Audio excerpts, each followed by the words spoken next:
ওই premise 2 cup hot coffee নিয়ে আয় তো। আরে আমি তো ওয়েটার না, তুমি কেন আমাকে এগুলো বলতেছো? তো এই পুরান ড্রেস পরার ওষুধ আবার বলতেছস ওয়েটার না? তুই কি তাহলে এই স্কুলের প্রিন্সিপাল নাকি? এই ফকিন্নির পোলা আমাদের স্কুলে ভর্তি হয়েছে কিন্তু তুই তো আমাদের স্কুলে দাঁড়ানোর যোগ্য না। কই থেকে যে আসে এসব?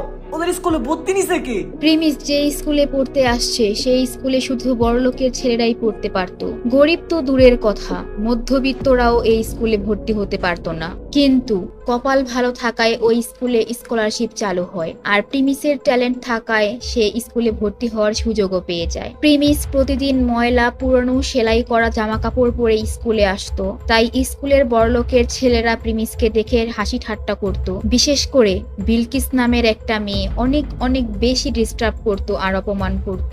হঠাৎ একদিন স্কুল ছুটির পর প্রিমিস যখন বাসায় যাবে ঠিক তখনই দেখে তার সাইকেলের একটা চাকায় পাংচার করে দিয়েছে